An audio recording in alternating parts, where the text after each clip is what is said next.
What's good? What's good? What's good, right, everybody? Real quick, man. I want to touch on something real quick. Actually, I want to talk to the consumer, the customer, the ones that bring your car to the shop. Let me explain something to you real quick. First of all, I'm gonna use an example. This Jeep right here, this is 3.6 liter. Now, most of you do-it-yourselfers out there know the problems we're having with the 3.6. But again, I'm not talking to you on this particular video. I want to talk to the consumer. And listen to me, Mr. and Mrs. Customers. This Jeep is in for tune-up, just regular tune-up. I think the 3.6 tune-up calls for 100,000 miles. I think it's 100,000 mile plug-in. That's all fine and dandy. But the problem is, on the way inside the shop, the car is bucking and doing this.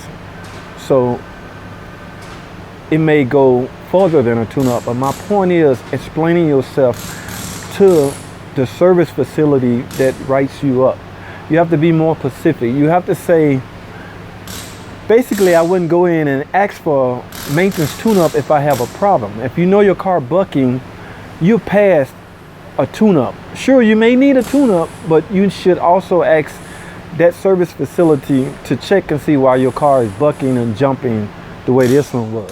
Now, again, the only complaint is I just want a maintenance tune-up. Now, hypothetically, just say I put 6 plugs in this car, because that's technically what all the tune-up is in today's society, just screwing in spark plugs. Just say, for instance, I do that, and the customer take the car and leave. My car still, and she come back, my car still's doing the same thing. Well, Mr. Customer, you came in and said all you wanted was a tune-up. And again, that could be a failure on the mechanic part, because he should fully inspect the car and advise you that you need other repairs or other work outside of the tune-up. But I'm getting deep off into something. I want to explain or really emphasize to the customer to explain why you think you need a tune-up. And actually, in all actuality, that's the job of the service advisor, the guy that writes you up. He should be able to dig out of you, why do you think you need a tune-up? Ma'am, is your car doing anything? Is it jumping, jerking, misfiring, or anything?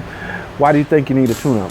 That's actually the job of the service advisor. But in the event he don't do his job, you as a consumer should explain what's really going on with your car. Because a maintenance tune-up nowadays is simply spark plugs.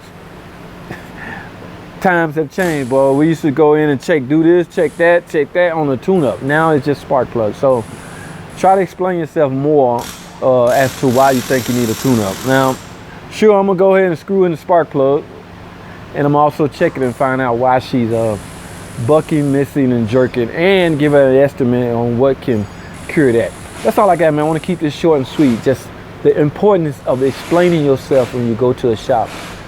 Don't just say I want a tune-up just because you do a tune-up. You have other problems. You may have other problems, or explain to them what your other problems is. I want to keep it short, man. Thanks for watching, and comment and subscribe, and I'll see you on the next video.